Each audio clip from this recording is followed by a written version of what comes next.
Hello, I'm Andy Agathangelo, the founder of the Transparency Task Force. The Transparency Task Force is a certified social enterprise, which very simply means that we exist to make an impact rather than to make a profit.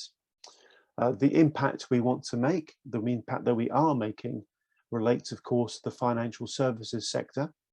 Our mission statement is that we are all about promoting ongoing reform of the financial sector so that it serves society better.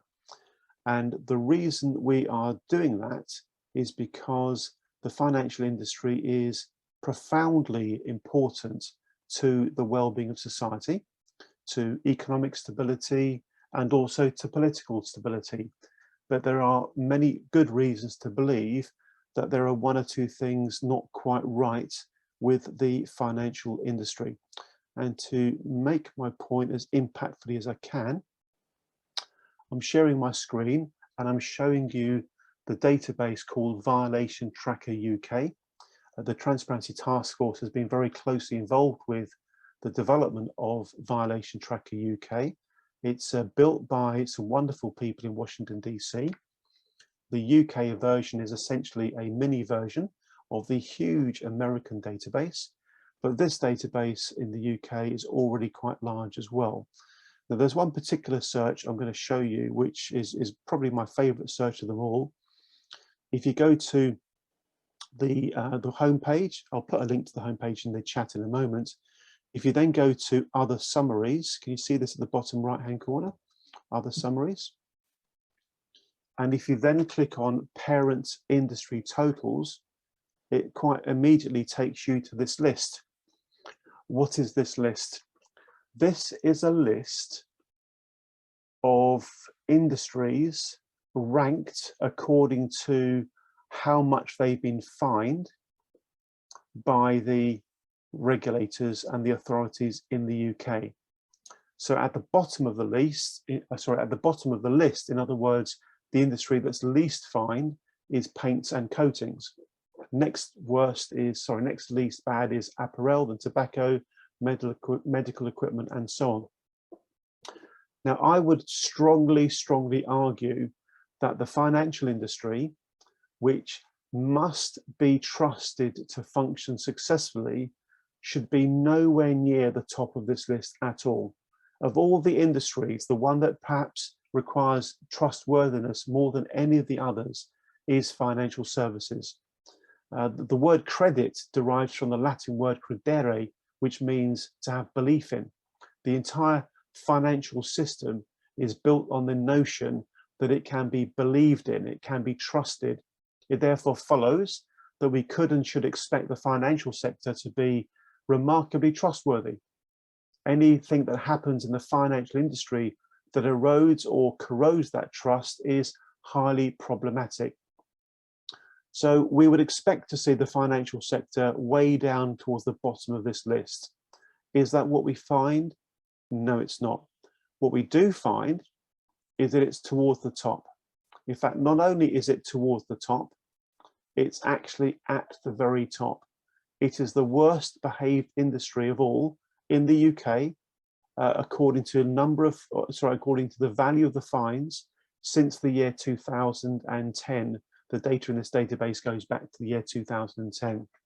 So there it is. You can see it for yourself with your own eyes. A total of just under £5 billion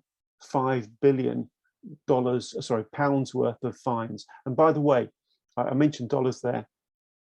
The US equivalent of this database shows exactly the same pattern. The financial sector is the worst behaved industry of all when it's measured by size of fines against it. Now that's a real worry.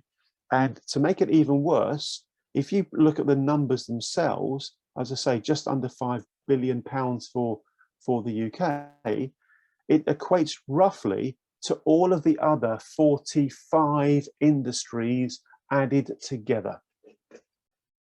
All of the other 45 industries added together.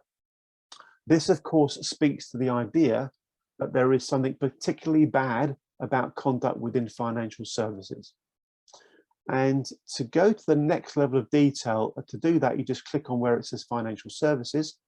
To go to the next level of detail, we have the 10 worst offenders: NatWest, Barclays, Lloyds, UBS, JP Morgan Chase, Deutsche, Credit Suisse, HSBC, Citigroup, and Standard Chartered. And then we have the individual events, the individual cases. And what you very clearly see when you scroll down this list is that the same organizations are being fined for the same types of malpractice, malfeasance, misconduct, mis-selling over and over again, as if the behavior does not change following the regulatory intervention that led to the fine. So the pattern is very simple. Financial organization misbehaves, financial organization gets caught, gets fined, carries on, repeat. And that process is going on time after time after time. And by the way, I just scrolled down a very, very long page. You'll see it's not the only page. There are multiple pages showing the violations of financial services companies. Now, you might say to yourself, yes, but a lot of that's really historic. It all happened ages ago. Well, let me show you this. If you click on the year column twice, you'll come to the most recent cases. So MasterCard 2022, fine of over £31 million. Then look at these, all of these others in 2021. Anybody that tries to suggest that the financial industry is now behaving itself is completely naive, disillusioned, head in sand. There is no evidence to suggest that despite the fact that we are over 10 years past the global financial crisis, the financial industry is continuing to behave as an outlier. It is grotesquely bad behaved compared to the other industries. And one of the most worrying aspects of this landscape of misbehavior within the financial industry is how the financial sector, and frankly, how the financial regulators treat whistleblowers. They treat whistleblowers so badly that my honest advice to anybody thinking about blowing the whistle against the financial services company should really think long and hard. Now, later on today, you're going to be hearing from some people who've blown the whistle and paid a very, very big price for doing so. And please ask yourselves at the end of today's session, if you had the potential to blow the whistle on a financial services company under the current regulatory framework, under the current rules and regs, would you actually do it? It might be interesting to answer that question now in your head and then ask it again later in the session. This is a particularly important Transparency Task Force event because we are dealing with a particularly important issue, an issue that quite frankly has ruined the lives of some people. And one has to wonder why it is that the bad actors, the individuals themselves who are somehow involved with the malpractice, seem to be getting off scot-free time after time after time. Why is it that the senior manager certification regime, for example, is hardly ever used, despite the fact that Mark Carney, the former governor of the Bank of England, made it very, very clear that the single most important regulatory adjustment following the global financial crisis, which of course was caused by malpractice in the banking sector, etc., the single biggest regulatory adjustment was the idea that there needed to be greater personal accountability, personal jeopardy for the bad actors. That just isn't happening at all. Now, the whistleblowing topic is actually such a big issue that the Transparency Task Force towards the end of last year decided to create a group all for people interested in whistleblowing, including, of course, whistleblowers. So again, I'll put the link to this page in the chat in a moment, as well as the violation tracker one. This is Transparency Task Force's groups page. We have 24, 25 groups, each one covering a particular area. Here's our whistleblowing group. Again, I'll put a link directly to this in the chat in a moment. And as you can see from the text there, it's all about better understanding how the financial system ought to be reformed. It's all about understanding what the regulatory shortcomings are. I'm using very polite language here. What the regulatory shortcomings are. This is a remarkably important topic. That's why we're holding the event today. That's why we're posing the question, is the whistleblowing system in the UK for financial services fit for purpose? Now, in a moment, we're going to be hearing from Andrew Pepper-Parsons, who has a great deal of subject matter expertise in relation to whistleblowing generally. Andrew will, of course, be introducing himself, his organisation, and sharing his thoughts on this matter. Whistleblowing in financial services, is the system fit for purpose? Just before we pass on to Andrew, though, I'm going to share one further matter with you all. What you're going to be looking at in just a second is the web page of the All-Party Parliamentary Group on Personal Banking and Fairer Financial Services. This web page was built by us. The Transparency Task Force are the secretariat to the APPG. And the APPG's flagship activity right now is a call for evidence about the FCA. Just in case you're not aware of this, I urge you to get involved. If you've had any interaction with the FCA, good, bad or ugly, you would be very, very welcome, please, to access the relevant question set, to download it, to fill it in and get it to us, noting the deadline. The deadline is 5 p.m. on Monday, the 28th of March. So if you have an opinion about the FCA, get yourself this webpage. I'll put a link to the chat in the chat in a minute. Download the relevant question set. For example, if you're a whistleblower, you would download question set E. It's very, very simple. You just get to the webpage, click download here, and then it downloads it. It opens up a very simple document with questions in it, and then off you go. It's this document here. I'm just opening it up. Now, some individuals have actually gone a step further than that. They've actually decided to, here's the document here. They've actually decided to produce a video interview with me. I'll show you that in a moment. Here's the question set for whistleblowers. You just put in your details. If you want to be anonymous, you can, no problem there at all. If you want to have publicity around your submission, you can or not. Choice is entirely yours. And there are the questions, very simple, very straightforward. I mentioned the fact that some individuals have gone a step further. We have about a dozen or so, maybe more, individuals who have actually produced a video interview with me. I'll show you that page in just a moment. Here are the video testimonies, including some whistleblowers. So we've had an excellent video testimony by, for example, by Nicholas Wilson. He's speaking later on today. And we've also got testimony by, for example, George Patelis. He's speaking today as well.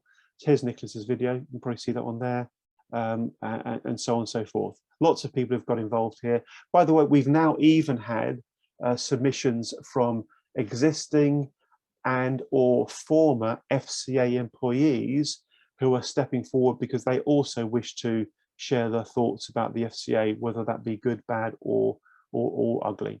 So I'll put the links to the violation tracker in the chat and the groups page and the call for evidence.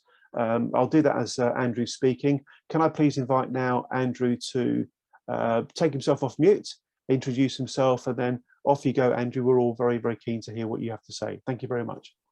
Thanks, Andy. Yeah, hello everybody. I'm Andrew Pepper-Parsons. I'm head of policy for the whistleblowing charity Protect. For those that aren't aware of what we do as a charity, we provide legal advice to whistleblowers. We're a charity, so the advice is free of charge, it's confidential, and our focus is really to help individuals across all different sectors and industries raise whistleblowing concerns, whether that's with the employer or with regulators. So we take around 3,000 calls a year, and financial sector makes up around sort of 10%, around that mark of the calls that we take each year. So we have quite a lot of experience talking to financial services whistleblowers. And I head up the sort of research and the sort of lobbying activities of the charity's functions. And I have done research looking at calls from the financial sector. So I was particularly looking at, I think, and where I really wanted to start was the introduction of whistleblowing rules. So the some people may not be aware, but the FCA and the Prudential Regulatory Authority have whistleblowing rules. So they apply those to banks. Banks have to have certain whistleblowing functions within their bank, within the financial institutions, insurance, and across the piece. And I wanted to start there because to answer the question directly, is it fit for purpose? I think one of the areas where improvements have been made is internal whistleblowing procedures. So in the wake of the financial crash, there was an emphasis that whistleblowers were aware of, like I said, the wrongdoing, the LIBOR scandal, that kind of thing, but had raised the concerns and not been listened to, or had not raised their concerns. So I think I would probably say from our evidence, looking at 352 cases since the introduction of the rules, is there's a bit more trust and use of those internal mechanisms. So one of the things I point to from our report, which I can share after the meeting, is that before the whistleblowing rules were introduced, people coming to us for advice, 78% where they'd raised it had raised it internally, so had raised it with their whistleblowing function, and that went up to 93% in according to our research. I would also probably underline that there's more sort of trust within staff of those internal whistleblowing arrangements, because we carried out some YouGov polling last year, and the financial sector in particular, we asked people if you witnessed wrongdoing and malpractice in your workplace, would you know how to raise those concerns? So the levels are probably not what we want to see, but across the piece, across all sectors, 31% of people said they knew how to raise concerns, and it's higher in the financial sector of 50%. So I think there has been work done. I think I'm in conversations and do work with sort of those internal whistleblowing teams. So there are people trying to improve the situation for whistleblowers in terms of whether those concerns are looked at, dealt with, how their victimization's kind of looked at. So there is work being done within the banks themselves. But I think the failing of the system, and I think Andy's really articulated that piece on the regulatory front, which I'll park for a minute, is that kind of response point. So from the same research that we looked into, we found some really worrying figures in terms of 33% of whistleblowers felt their concerns were ignored. So the concerns that were being raised ranged from mis-selling, sort of corruption, to things like harassment in the workplace. So it's a very wide range of concerns, and 33% of people who felt ignored. So not that the employer disagreed with them, but, and generally speaking, you know, most people are raising concerns internally first, it's that they felt that the employer completely ignored them, and that's unacceptable in my book. And we also found, unfortunately, well, shockingly, that 70% of people felt victimized. So that meant sort of bullying from co-workers, to managers, to being dismissed or forced to resign. And on top of that, where they raised that victimization with the employer, 58% felt ignored by their employer.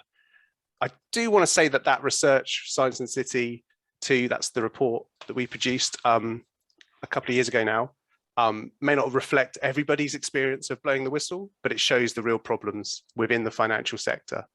And I think also the senior managers regime, the reflection on how often that's used to pursue those that are found to have victimized whistleblowers is really apt. I think the Jess Staley case, I'm sure lots of people are aware of that. The fact that a manager was held to account there for trying to find out the identity of an anonymous whistleblower to presumably discipline them, I think is a good thing on balance, but the sanction was not good enough. And I think if you contrast it in that case to how the US regulators responded by issuing a fine against the bank itself, I think that says its own story. And I also think on the enforcement point, I think that's the area where I think on reflection, the Financial Conduct Authority, that's the area that I feel is probably really is pretty lacking, I think. And we've seen that in terms of the debate with the economic crime bill that's going through Parliament at the moment, the response to the set of dirty money that's flowing around the city of London from Russia, and the fact that a lot of the agencies that are expected to enforce those rules have very small budgets compared to the damage that corrupt money can do. And I think where would those say the FCA are actually quite an effective regulator compared to others is its kind of ability to the information on its website, the ability of its teams to kind of talk to whistleblowers. I know from the advice line, our experience of talking to the whistleblowers, the kind of transference of that information to the FCA is pretty effective.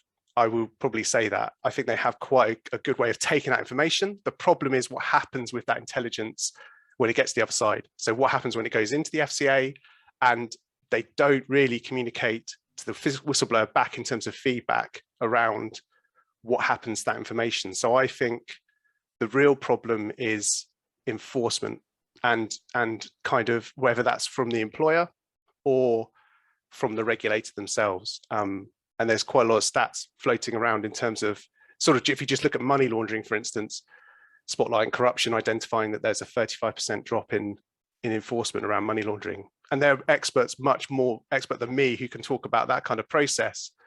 But I think that is the sort of issue. I think from a whistleblowing point of view, I don't think there is enough use of the from the FCA and the Bank of England in terms of the powers they have in terms of enforcing where there's failings in terms of whistleblowing. And I think that's probably where I'll leave it for now. That's absolutely fantastic. Thank you very much indeed, Andrew. Great to have somebody with your focus, your insight and your experience to kick the session off in the way that you have done. We'll open up to questions and comments for a few moments, and then we'll go to our second speaker. We'll go to Paul Dowling. So Mark Bishop, I can see, has raised his hand. Please try to raise your hand digitally. It's a bit easier for me to manage it if you do raise your hand digitally.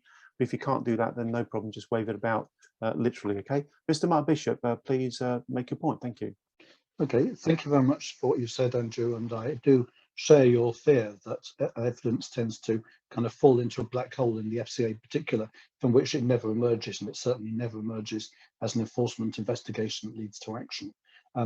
I would ask whether you would consider filling in a call for evidence questionnaire. Question set F deals with external stakeholders.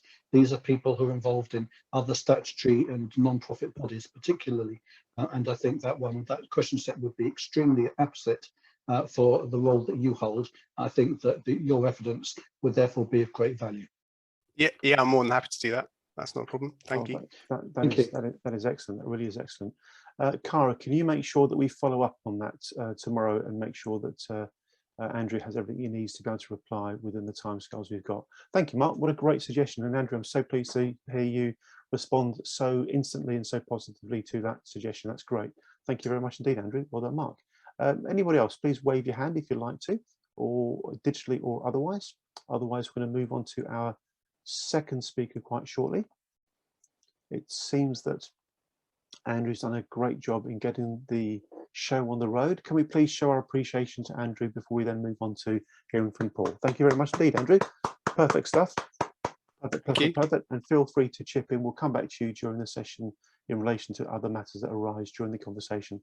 Let's now go to Paul Dowling. Paul, please take the opportunity to take yourself off mute and share your thoughts. And if I remember rightly, I think there's a particular case you're going to be referring to.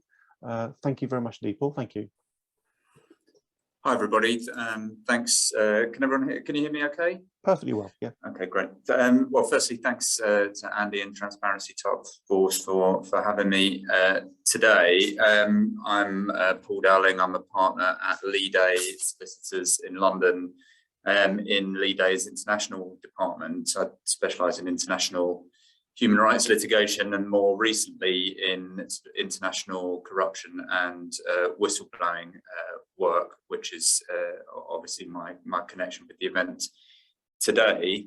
I can see a few familiar faces out there who may have heard at least some of what I've got to say today before, so apologies for that, but hopefully this will be new to at least some of you out there and have some interest for you.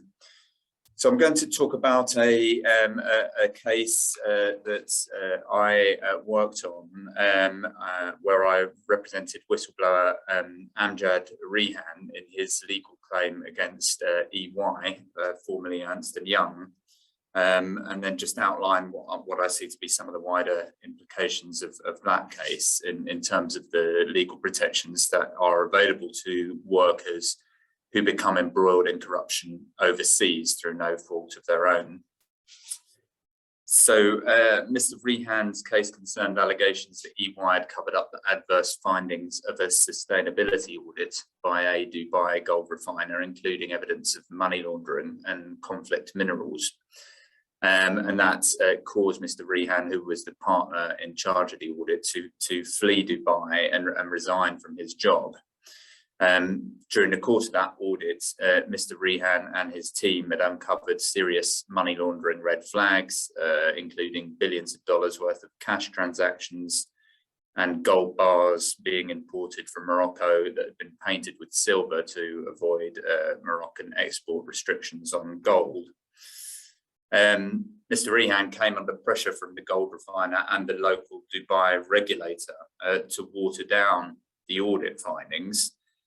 Gold is big business in Dubai, and the regulator, which is an organ of the Dubai government, was keen to ensure that the reputation of its largest gold refiner remained intact. Mr. Rehan escalated his concerns about the pressure that he was coming under to EY's senior executives in London, but rather than supporting him in resisting the client and the regulator's attempts to influence the outcome of the audit, they proceeded to engineer an approach whereby the damaging audit findings would never see the light of day. Meanwhile, Mr. Rehan and his family fled Dubai in fear of their safety after he had failed to receive any institutional support from EY and was left isolated in his opposition to the approach that was being taken by the Dubai authorities. Mr. Rehan left EY and went public with his allegations in 2014, and in an all too familiar story, after being publicly identified as a whistleblower, he was unable to secure alternative employment in his industry despite his extensive efforts and experience, and his career was effectively destroyed. So we were instructed by Mr. Rehan in 2017, and then after 3 years of contentious legal proceedings, the case went to trial in February 2020 in the High Court. And in April 2020, the court handed down its judgment in favour of Mr. Rehan.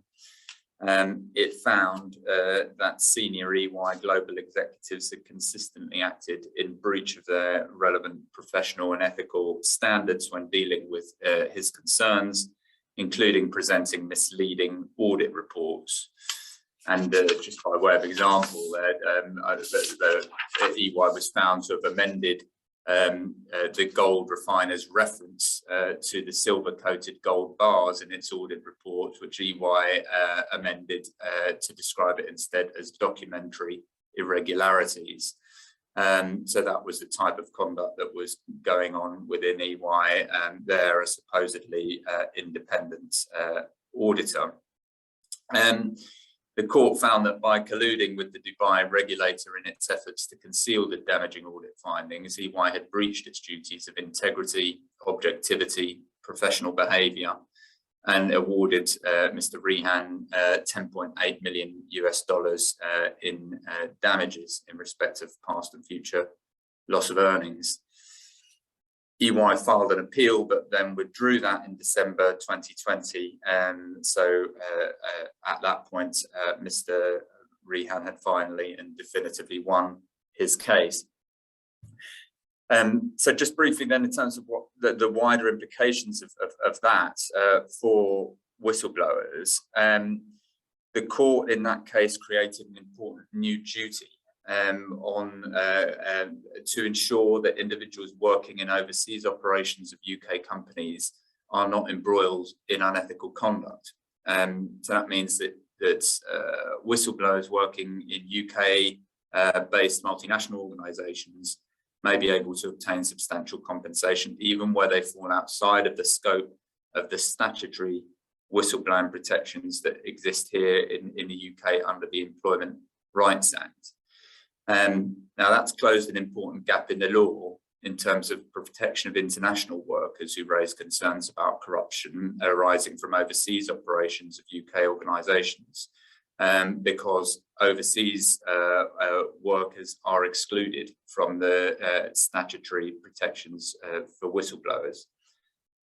And that, in my view, was and is an important omission, because the scope for workers to become embroiled in corrupt or unethical conduct may be particularly acute in certain overseas environments, for example, where there's weak local regulation or a tolerance of conduct that's not acceptable by UK legal or regulatory standards.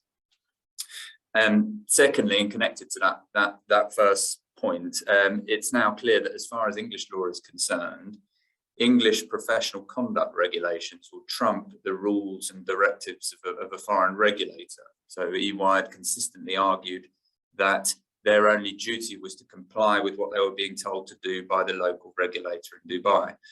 Well, the court said no, that is not right. The EY as a professional services provider can't simply comply unthinkingly with what they're being told to do by a foreign regulator without considering whether to do so would conflict with their own professional conduct duties. Thirdly, the Rehan case was somewhat unique in that it was not brought against Mr. Rehan's direct employer, but against UK-based central governing entities in the EY group. Who Mr. Rehan said had taken control of the whole approach to this audit. And that raised an important legal issue as to whether an entity like that could be liable to a whistleblower in their home courts in relation to corruption arising from overseas operations. And the answer from the court was that yes, it could arise. It all depends on the nature of the relationship between the whistleblower and the company. In Mr. Rehan's case, those entities that he sued were found to have assumed control of the whole issue and dealt directly with him to a major extent. So in those circumstances, they were found liable. So that's interesting because it demonstrates that UK-based parent companies or governing entities within a corporate group can't escape legal liability towards a whistleblower where they've assumed control of an issue across their international operations, even where they're not the actual employer. Just a couple of points finally on legal costs. It was the fact that this case wasn't brought in the employment tribunal was important. It meant that Mr. Rehan could fund his case via a conditional fee agreement, so a no-win, no-fee agreement. And that's important because generally litigants in the employment tribunal are required to fund their own legal costs. That is prohibitively expensive. They're often met with corporations on the other side who are instructing expensive corporate law firms. You have litigants trying to represent themselves, and it's just an absolutely massive inequality of arms. So fortunately, he was able to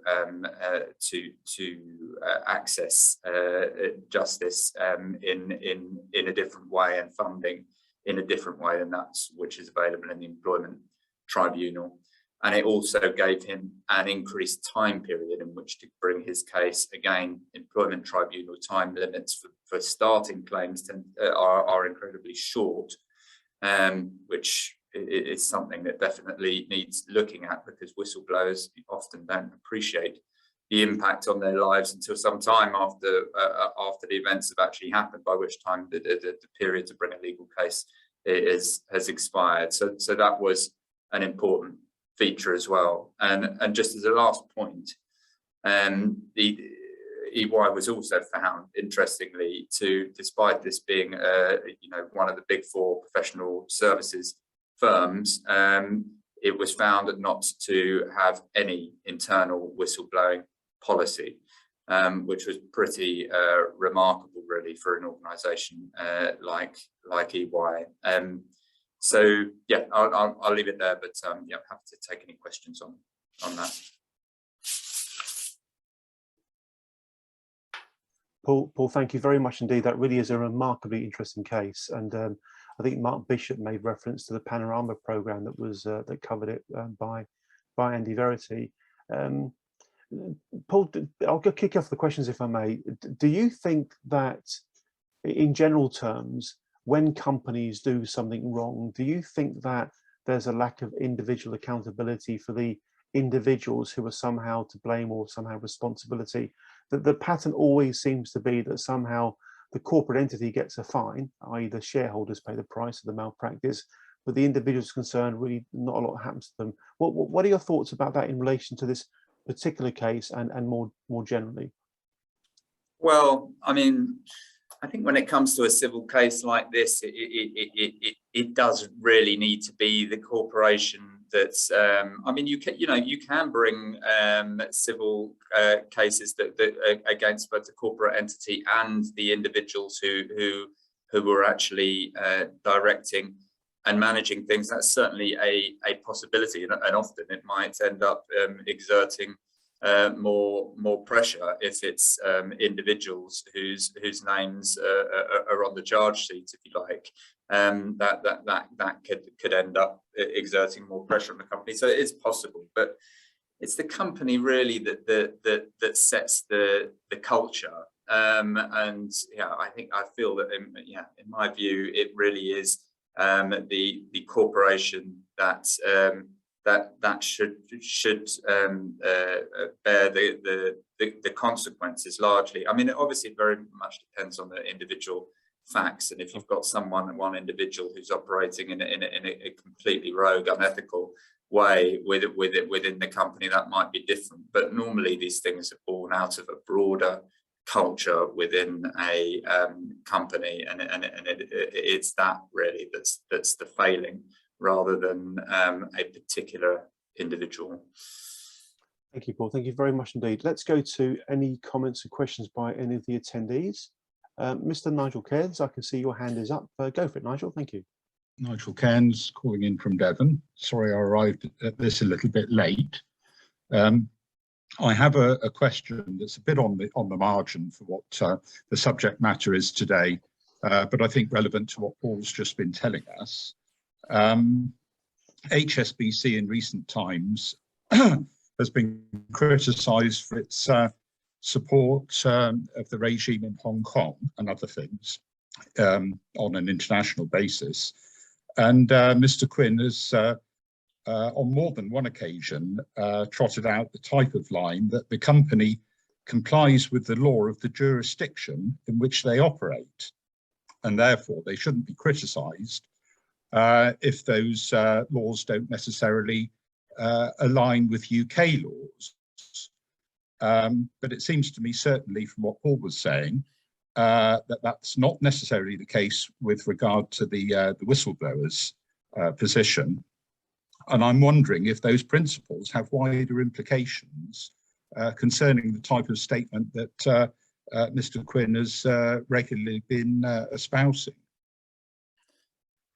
Well, thanks. That's Nigel for the question and the comment. And I think you're absolutely right. That is the findings of the judge in Mr. Rehan's case were categorical in saying that it's not sufficient just to simply look at what the local law or regulations are saying. If you are bound as an organisation by other standards, for example, by a professional code of conduct, because you are a professional, then that ultimately will take priority, and as I said in the talk, would trump the local law or regulation. So yeah, it's not enough to simply say that. If there are other standards by which you are bound, then those may potentially override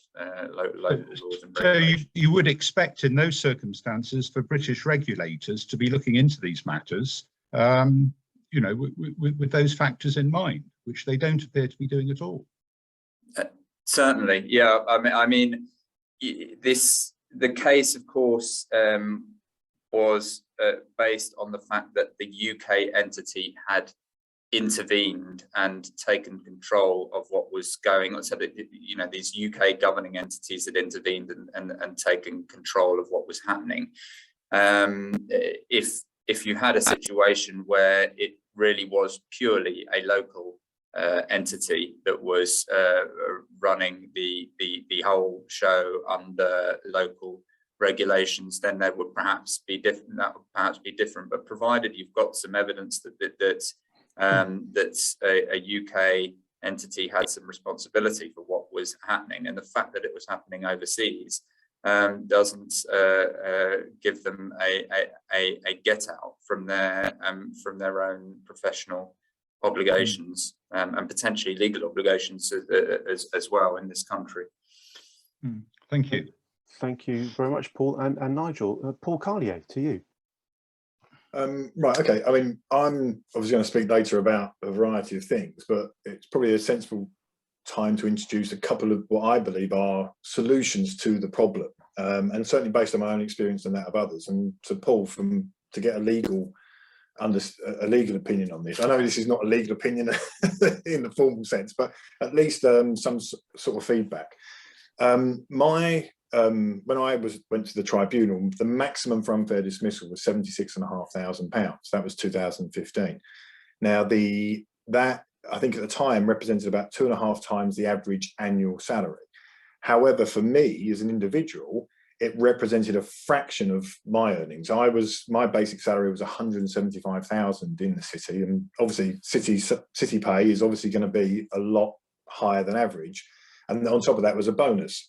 So and what I've found as well is multiple city whistleblowers have not gone to the tribunal because of the maximum for unfair dismissal being, which is your fallback if you don't win your claim, being so derisory. So a lot of the disclosures get concealed and they accept some sort of paltry settlement, and these things are never brought to light. I argued, and I raised this with the Treasury Select Committee and the FCA, that if you make the maximum 2.5 times the annual remuneration of the claimant, it's fair and consistent, and it would have made the world of difference to me. I mean, 18 months after I was made redundant by Lloyds, I won the maximum amount, 76,500, which sounds a lot, but compared to what I'd lost in terms of earnings, it was paltry. Had that been 2.5 times my remuneration, it would have amounted to close to £500,000. Now that makes a whole world of difference to me. It's not, I've got some kind of cushion with which to adapt and move forward. As it was financially destroying. Would you agree that perhaps changing that law to read that, you know, the maximum amount is 2.5 times the average annual salary of the claimant rather than just 2.5 times the average annual earnings? Well, I should firstly just caveat things, but I'm not strictly speaking an employment lawyer who does tribunal claims. My understanding, and maybe Andrew might want to pitch in on this, is that whistleblowing claims in the tribunal, the compensation is uncapped. So for those cases, my understanding is that there would be no cap.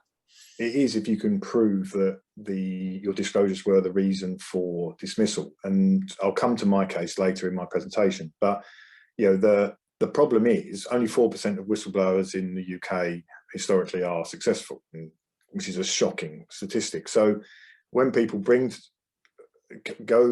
know they potentially face a tribunal, the chances are they realise that they're probably going to end up with just the potential maximum amount for unfair dismissal, which makes it not worthwhile because it's a fraction of their earnings. And so, you know, surely it makes more sense if it's 2.5 times the average annual earnings of the claimant, it's proportionate and consistent, and would encourage more people to come forward and bring their claim to the tribunal. I think it's just, I appreciate you're not an employment lawyer, but it just seems common sense to me. I mean, I know, and from my own experience, it would have made the world of difference, and to so many others as well.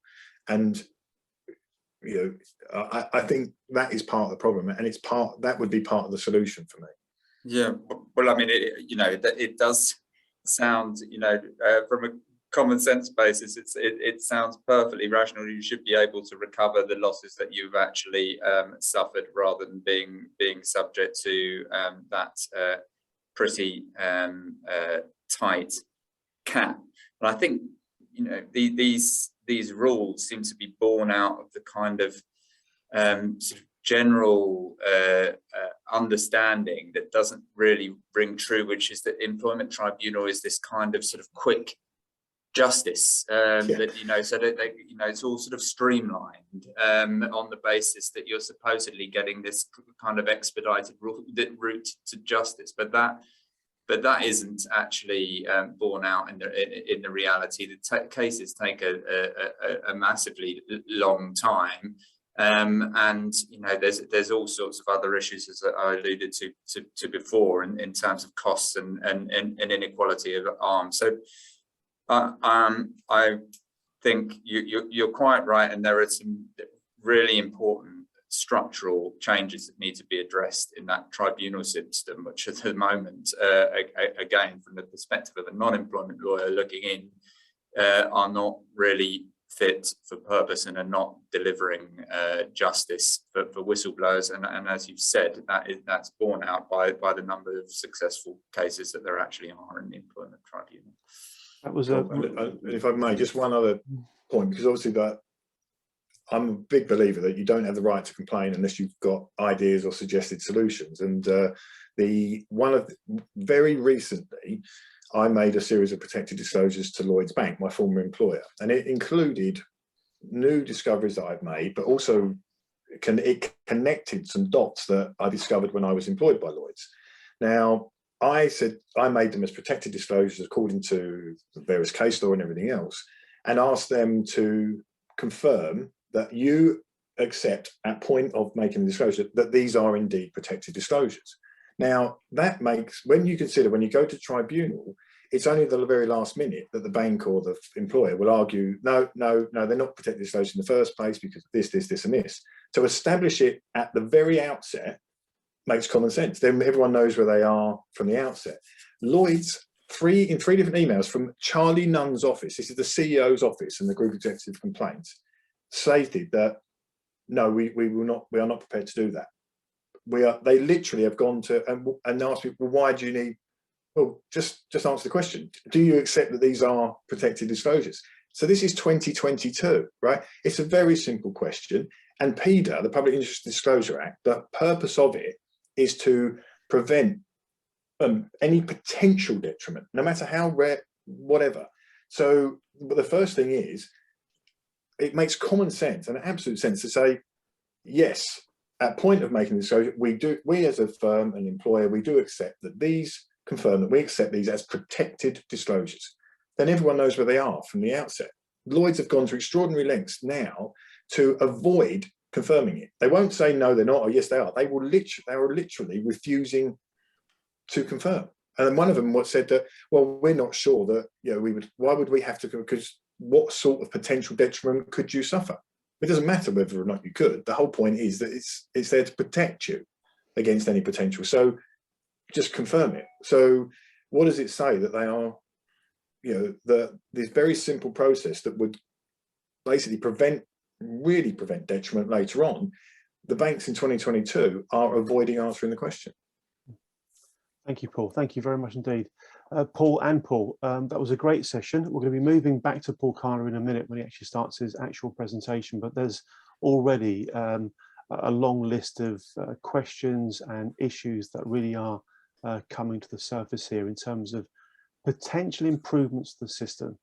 I guess we would define a good whistleblowing system whereby a very, very high proportion of people who blew the whistle felt safe to do so, did not experience any adverse detriment as a consequence, didn't affect their career, didn't ruin relationships with the employer, etc., and justice was served, and it was served in such a way that the issue that was blowing the whistle about actually got fixed, got sorted. This is such an important issue. So Paul Carlier, thank you very much for your interventions as always. Paul Dowling, thank you very much indeed. Please do stay with us, Paul, if you can. Paul Dowling, we may well come back to you for some further comments in a while. In the meantime, can we please just show our appreciation for Paul for preparing and presenting his session. Paul Dowling, thank you very, very much indeed. We're going to go back to Paul Carlier. Paul Carlier, can you please be as succinct as possible? You recall I've mentioned that once or twice before. As succinct as you can, and then we'll be getting on to the other speakers in the session.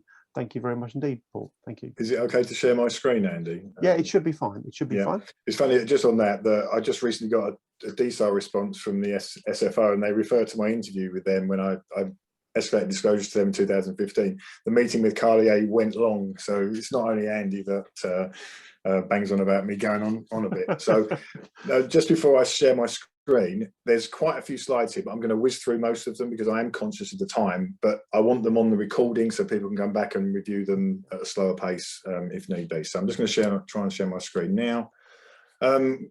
Is a system fit for purpose? No, basically. Any questions? Well, that's because I mean, frankly, it really isn't.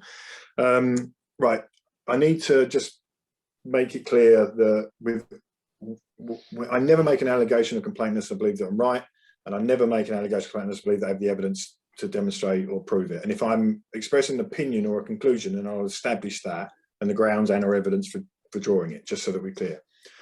I first want to bring this to your attention. This occurred in 2011. This was an email that I had made a series of disclosures when I was at UBS in Zurich, and I was getting such a backlash.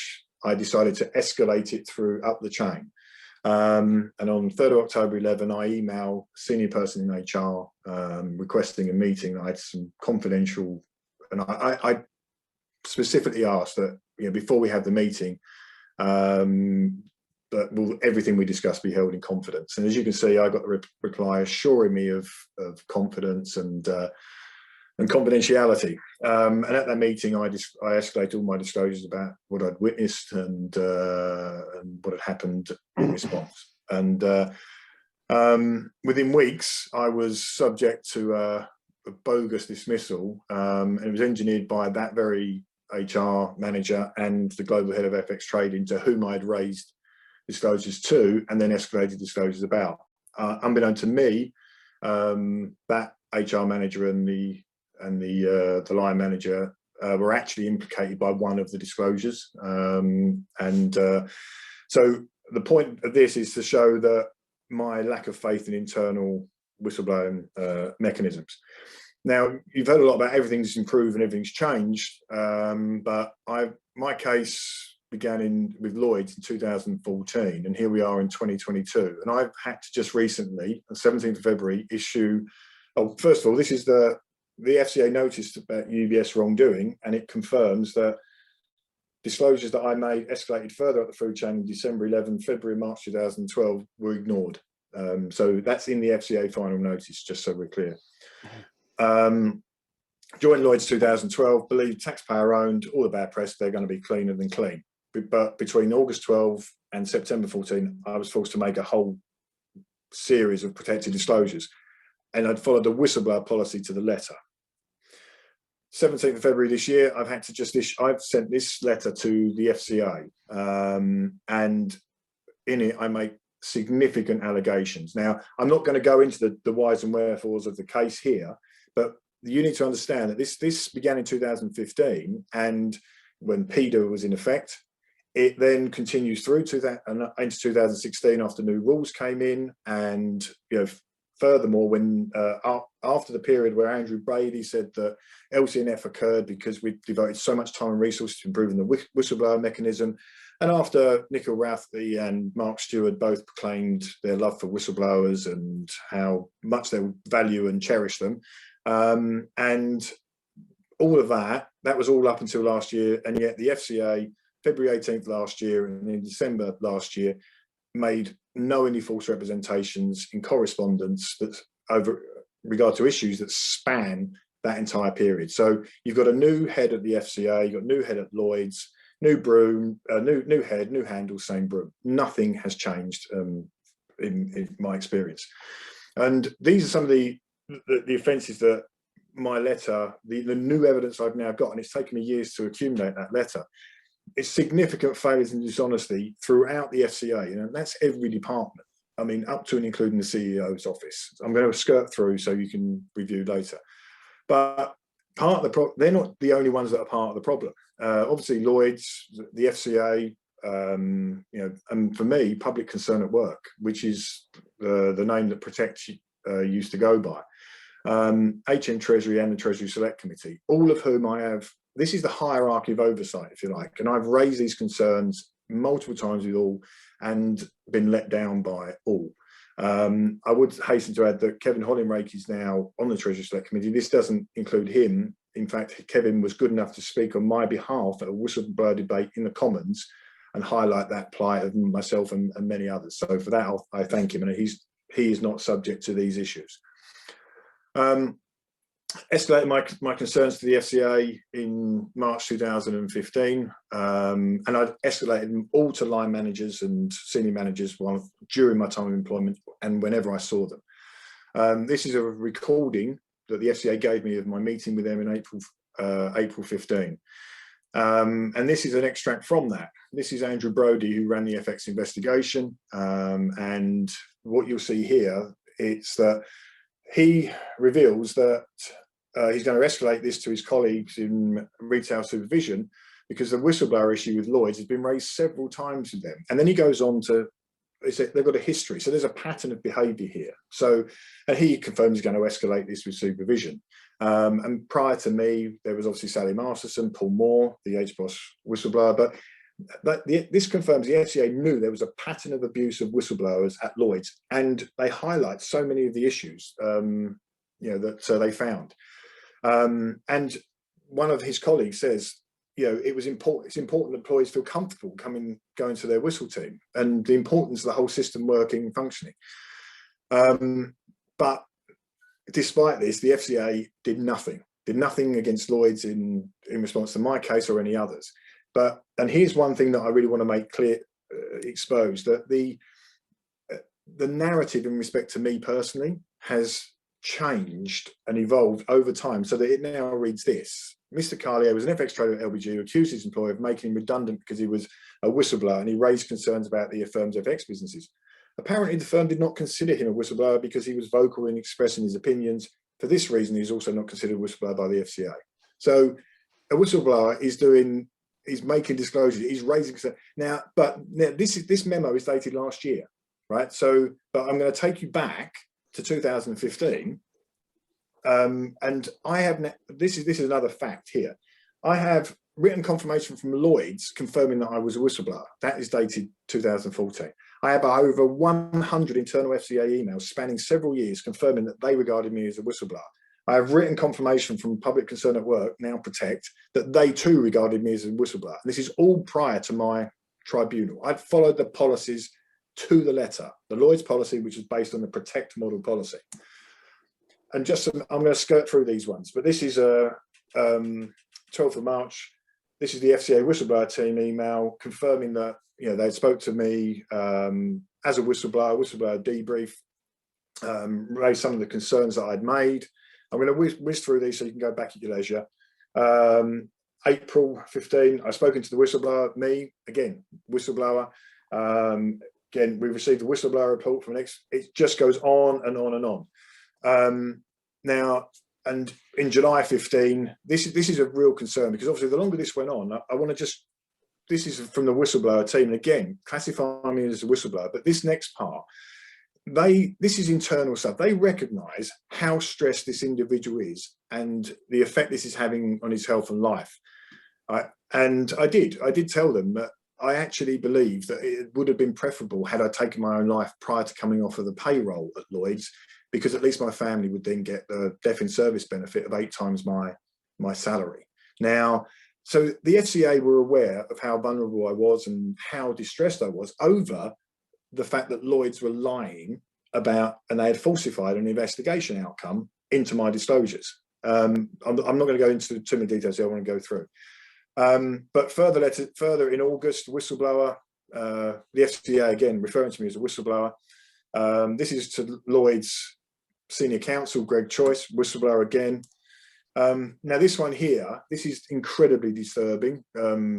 well, again, action concerning vulnerable whistleblower Paul Carlier, but this is from Felicity Johnson, who's senior in the whistleblower team.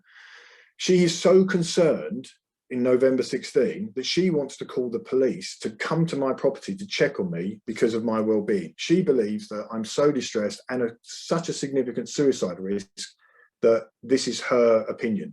And it suggests to Kenneth MacArthur, who's in Andrew Bailey's office, Jane Atwood, head of FCA intelligence.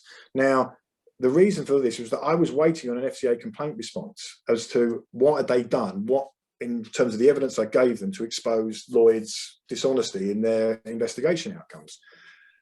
Now, this proves that, and so I was vulnerable. I was in such a distress because I knew they'd been lying. I knew the dishonesty and this was the cause of my, my absolute distress. And again, here we see another one in March 2018, referred to again, whistleblower came to the FCA. So I was always classified as a whistleblower. Now, I just want to take you back to this one here. The significance of this is that the FCA knew that I was distressed because of the sense of injustice and the fact that the FCA had done nothing with the evidence, or that I had to prove that what Lloyd's had attempted to defraud Tesco's, and then they'd basically conjured up an investigation outcome that concealed it. Now, the most disturbing thing about this is that this is 15th of November 2016. A month later, the FCA complaint response would conclude that the Lloyd's did a thorough investigation. There was no case to answer, and in the absence of any evidence or testimony to support your conclusions, all your allegations are denied. What I now have is a report dated October 2016 by a senior person within the FCA that I've not had previously, who concludes that my allegations against Lloyd's and against the salespeople involved and in respect to the attempt to defraud Tesco's was absolutely correct. That they had attempted to defraud Tesco's. Now that was dated October 16. Now, when I got the December 2016 response, could I prove that the complaint response had seen this report that corroborated and confirmed my allegations? Yes, because there's a draft of her response dated November 2016, where she refers to this report and this review and who did it, but that's all airbrushed out of the December response that would then contradict those findings and seek to conceal them. So they had a chance to put an end to my distress here that they knew was causing me it, and they instead chose the other option to lie. And the reason they chose to lie is because they discovered in October 16 that they dropped the ball in 2015 and were exposed. If they'd have acted properly in 2015, 2 salespeople at Lloyd's sacked, the investigator at Lloyd's should have been sacked, and Lloyd's, because they were using his findings to justify and engineer my exit, Lloyd's would have had to pay substantial compensation to me at that time. And I mean substantial in 7 figures.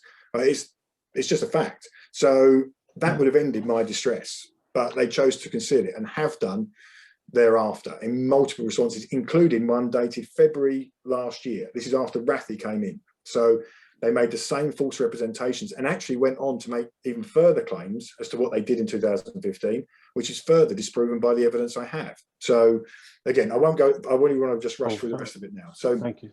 So you're going to need to wrap up in about a minute if you can. Please. Okay, so I was denied whistleblower status by Judge Taylor at the Employment Tribunal because of this case law. This case law basically determines how a disclosure must be made so that it is protected. The problem is that contradicts what's in the whistleblower policy, right? This is how in the whistleblower policy produced by Protect and by Lloyd's, this is how what they said how to blow the whistle. Colleagues should report a concern about wrongdoing and malpractice to line management in the first place. That's it. They do not reference any of the specific requirements that are demanded by case law that should be included. So, so I raised concerns afterwards about this. Why did the policies not reflect case law? I raised it with Public Concern at Work, I raised it with the FCA, I raised it with the Treasury Select Committee. And, it's not a big deal to expect that to be included. So again, I'm skirting through here, but I raised all of these concerns. And that was 2016, 2017. Then Protect published their 2020 Silence in the City 2 report that Andrew referred to earlier, right? And in here, we find CEO Liz Gardner who says she was shocked to find that 70% of employees coming forward raising concerns were being victimised for doing so. Well, I raised all of this with her and Public Concern at Work back in 2016, 2017. They told me that they made the policy deliberately non-legalistic, right? It's as legal, when you need to draw on that protection, it's as legalistic as it gets, right? And I challenge her and I raise these concerns, and it's this to make the disclosure in the first place, change the policy, make it consistent with case law. It's not difficult and it's not complex, right? So she says, she then seeks to say that our work in ensuring whistleblowing works means that the law, this is not the driving force for the messaging in the model policy. It's insane, because law is everything when it comes to protection. And she then tries to say our approach has been developed over a number of years and is a practical response to a complex problem. That number of years, I remind everyone, has resulted in an average of 4% of whistleblowers being successful at the tribunal, right? So, and I go on again to explain that this is utterly wrong. Okay, the approach is wrong, the understanding is wrong. And again, I'm prepared to answer any questions on this. And you're creating the illusion to millions of employees that they have protection if they follow these policies as written, right? So, and I suggest what and the policies tell you they're consistent with all relevant law. They tell you you've got protection when you absolutely don't if you follow those policies to the letter. And I warned her and the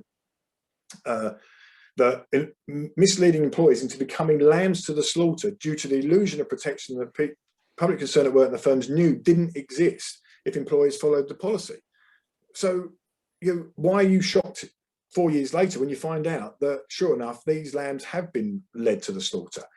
Now, and I do remind you, and again, this is nothing with Andrew, I've not had any contact with Andrew previously, but Protect's tagline is speak up, stop harm. So when Kathy James, the CEO, promised me, do a case study of my case. I was the first trading floor whistleblower to take it all the way through the process. Do a case study on that for the benefit of others. Use it as a lessons learned. Identify the problems, address them, and make sure no one else suffers the same thing. I was promised that. It's never happened. So when I was ignored, I started raising the same concerns publicly. So speak up, stop harm is the watchword of Protect.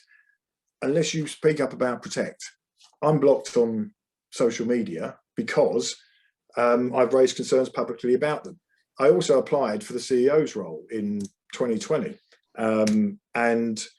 I found out after making an application, I was excluded from the process. I alleged in April 2020 that I'd been unfairly excluded from the process because I had raised concerns publicly about Protect and their failings.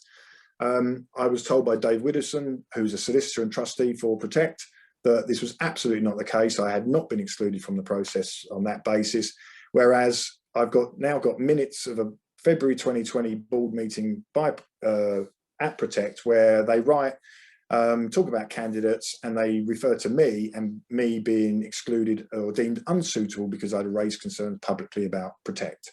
So, and again, this is not anything against Andrew or Protect, but the whole hierarchy, this is 2022. I see no evidence of any change. And unfortunately, the hierarchy of oversight is part of the problem. Well, thank you very, very much indeed. Once again, you have delivered remarkably potent and powerful testimony, for which we're very, very grateful. We're going to move straight on to John Banerjee to try to manage time as best as we can. But can we please all show our appreciation to Paul Carlier for sharing his life experience in relation to this matter? Very, very powerful. And Andrew Pepper Parsons, I think it may be worthwhile having a bit of dialogue between us and yourselves over at Protect to see what there might be that we could do to try to move things forward in some way. We're now going to go to another remarkably honourable individual who's been so forthright around this whistleblowing issue that it really is beyond description. John Banerjee, could you please take a moment to introduce yourself and share your thoughts, please? Thank you very much indeed, John. Thank you. Thank you, Andy. So my name is John Banerjee. I was a wholesale markets, foreign exchange and interest rate trader at the Royal Bank of Canada most recently. And I had the miserable misfortune of having to try to operate the whistleblowing process. Now, my situation was somewhat similar to Paul's in that I saw wrongdoing in the workplace. I raised it internally. My motivation was to get it fixed, just like 99.9% of whistleblowers. Most whistleblowers raise the matter internally with the view of trying to get the problem addressed. But then typically things go wrong, and the story of all whistleblowers, whether it's in the private sector or the public sector, typically ends up being one where the messenger is shot and all the resources of the entity are focused on eradicating the whistleblower rather than the problem. Our experiences diverge, however, in that I was the first case according to the FT, on their front page, I was the first case of a whistleblower actually winning their case in the employment tribunals against a large financial entity since the senior manager and certification regime of the FCA was introduced. And the title of this seminar is about whether or not the FCA is fit for purpose.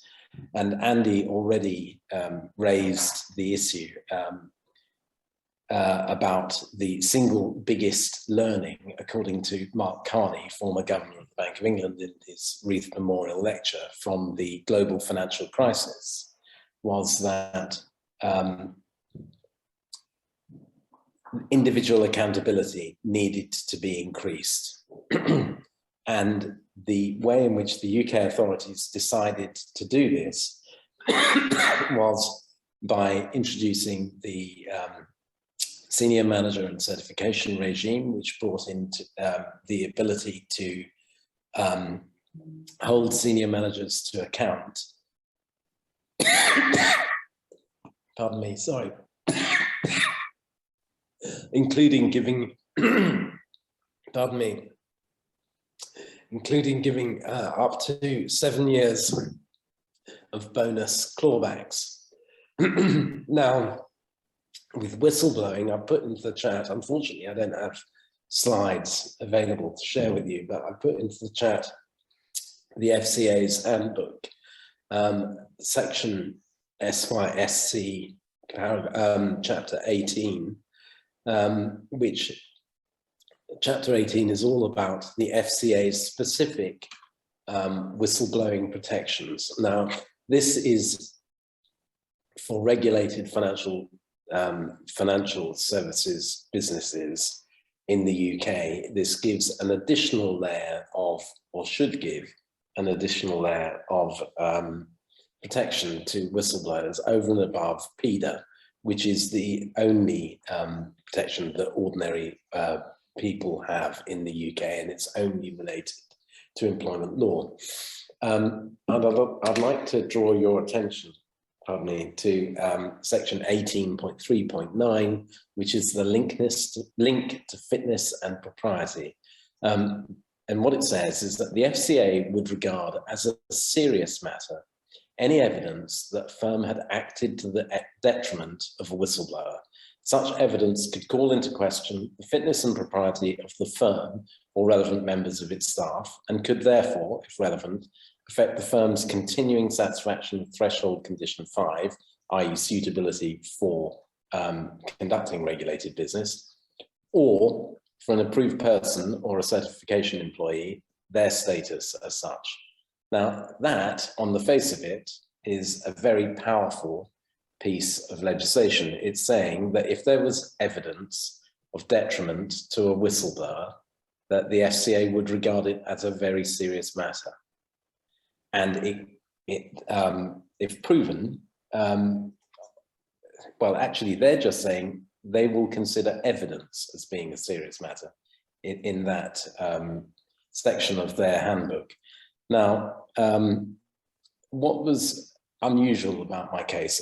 There were some very common themes. We've already heard about inequality of arms. I was a litigant in person. I'm unusual in being in that 4% of whistleblowers who win their cases. What's particularly unusual is that most cases where whistleblowers get judgment in their favour are typically against small firms with lower levels of resource, or where the case is uncontested altogether, that the firm just doesn't turn up. With financial services firms, they have effectively unlimited financial resources, and they have many of the employment legal resources on retainer or via some other form of conflict. They're unavailable specialist resources to the individual employee, even if you had the money to access them. Anyhow, I was up against my former employer, Royal Bank of Canada, originally instructed Clyde & Co, a Silver Circle city firm with a large and aggressive employment set, perfectly well placed for this sort of litigation. They decided to send me a signal, I was told by senior manager at the bank at the time, by replacing them with the global head of employment at the time of Clifford Chance. I won against them, and subsequently they moved to the then global head of employment law at Freshfields. But what I really want to go into is how the FCA dealt with matters, because my case should be one of success for whistleblowers. It should be. This is an example of the system operating properly, but it didn't. and I think that actually my case is, whilst it's rare, it's actually an excellent example of how the system truly operates.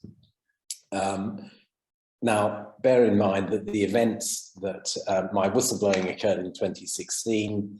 The case eventually, the liability stage was determined in 2018, and the FCA confirmed, very unusually, publicly, and as an exception to their policy, that they were engaged in a large-scale investigation of RBC and its employment practices, especially around whistleblowing, and more than 100, in fact, eventually more than 120 whistleblowers came forward to Whistleblowers UK. My case was publicised on the front page of the FT. Many people came forward, and I've taken many people personally to the FCA to give evidence. And all of the stories that I've heard are remarkably similar to my own. The FCA is still supposedly investigating more than 6 years later, even though there's been a judgment in my favour. So not any evidence, but actually unappealed findings of judicial fact. Now, at a previous Transparency Task Force event, I asked a couple of questions of the new-ish, at that time, CEO, Nikhil Rathi of the FCA. And one of the questions that I asked was, one of the previous FCA's previous priorities was whistleblowing.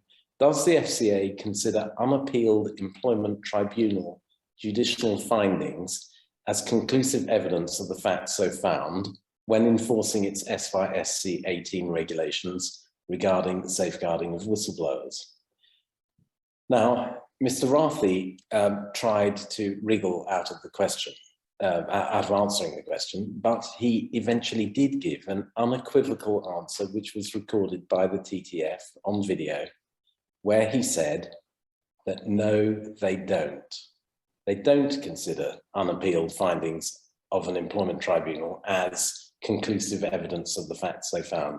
Now, that is particularly curious because of a FCA. Now, he started to try to avoid answering the question because he was saying he didn't want to answer questions about individual cases. And I said that I'm not asking about an individual case, I'm asking about how you treat judicial findings and whether employment tribunal findings are deemed to be findings of fact or not. And he said categorically, no, the FCA doesn't do that.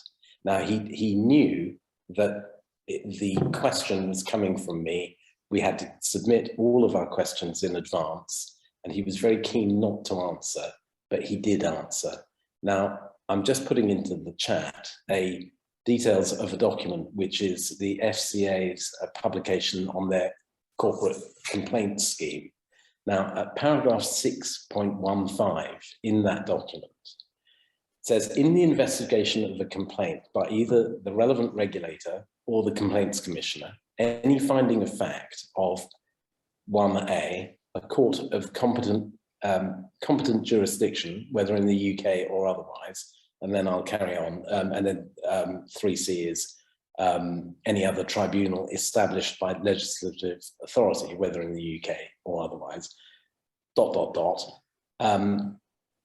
And it goes on to say that which has not been set aside on appeal or otherwise shall be conclusive evidence of the facts so found, and any decision of that court or tribunal shall be conclusive.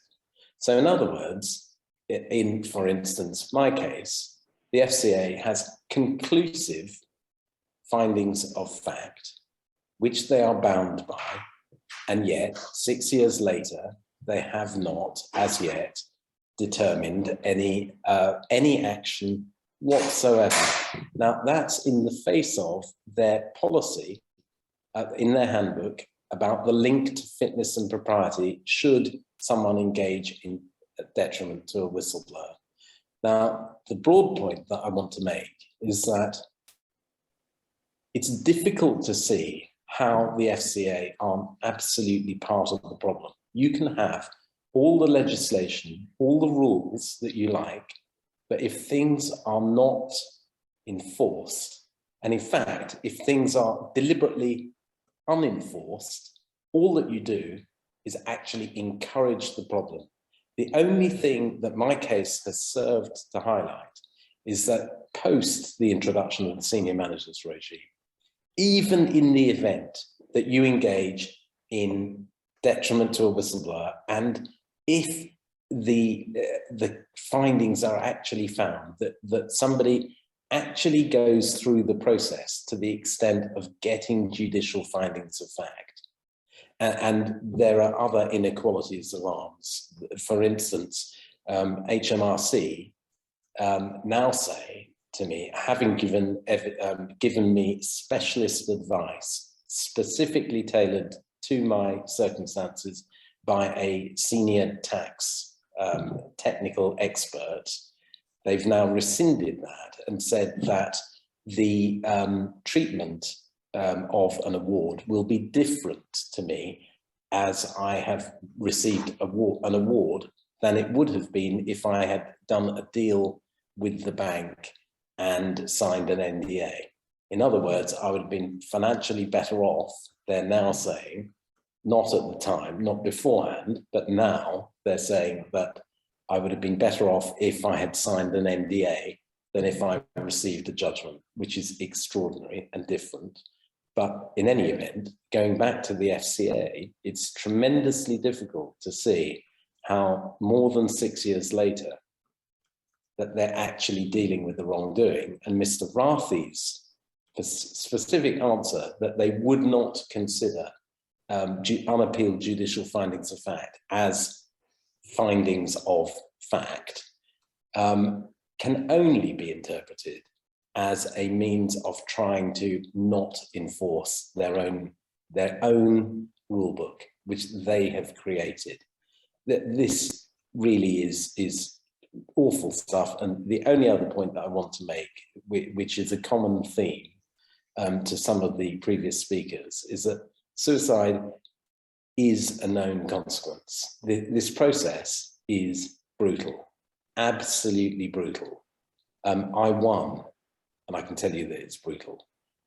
Suicide isn't just a known consequence, it's used as a weapon. A rule of thumb that was given to me by somebody who works as an advisor to both sides said that the rule of thumb is that for every year of litigation, there's a 1% increased chance of suicide compared to the general population.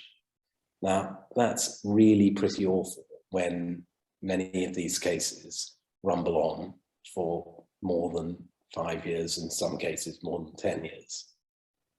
Anyway, I'll leave it there, but I am open to questions. John, thank you so much. Like Paul, your testimony is just, what can you say? Sometimes you feel just like burying your head in your hands and just screaming at the unfairness of the system and the way the system is being used against the innocent who set out to try to just make things better by telling the authorities that something was going on that shouldn't have been going on. Exactly. All he did was want to tell the truth. All he did was to want to tell the truth for all the right reasons. Ladies and gentlemen, can I please invite you to show your appreciation to John for sharing his testimony in such a powerful way. And John, I know that you're up to various things at the minute, but it really would be wonderful if we were able to persuade you, please, John, to submit your call for evidence. Nicholas Wilson, our next speaker, has done that. George Patelis has done it. In fact, George's session went on for about 4.5 hours, and it's really is gripping stuff, John. It would be wonderful to have a chance to give you a full opportunity to get your entire story down. Please do give that a bit of thought, and I'll pop you an email separately about it, John. We're going to go to Ian Mitchell QC. Ian's had his hand up for a while. Ian, thank you for being patient. And then we're going to go to Nicholas Wilson, then to George Patelis. Ian, please take a moment to introduce yourself and then share your point. Thank you very much. Yes, hello, I'm Ian Mitchell QC, and I've been a friend of the TTF for quite some time, and a lot of you know me because I've been quite keen to render a bit of quiet assistance in the background to quite a lot of you, and especially to Andy. But I have another hat which I wear, amongst many others, and that is the chair of the legal panel of Whistleblowers UK. And in that capacity, well, just let me step back. I mean, having heard these heart-wrenching stories, it more than ever confirms me in the view that the present system for protecting and acting upon the disclosures of whistleblowers is wholly unsuited to purpose. PIDA is incredibly technical. I know that, having successfully run to the extent of proving that they were whistleblowers and they did make protected disclosures, a long-running case in the Employment Tribunal in London regarding whistleblowing in the IT industry, only to stumble at the "Yahoo sucks, that wasn't why you were sacked" hurdle. Yeah. And the main problem about it is that it does two things. It pitches the whistleblower defending himself at the public interest against the employer and the vested interest. The other thing it does is that it doesn't address whistleblowers as whistleblowers, but as essentially as employees, with a rather extended definition of what might make an employee. And the result is that what should be a matter of public concern becomes instead a matter of private contract. And in the old Glasgow Celtic saying, "Never mind the ball, get on with the game," people lose sight of that which was whistleblown about. And instead, what happens is that it's all about, is the whistleblower a bad guy or a good guy? Did he jump the correct procedural hoops?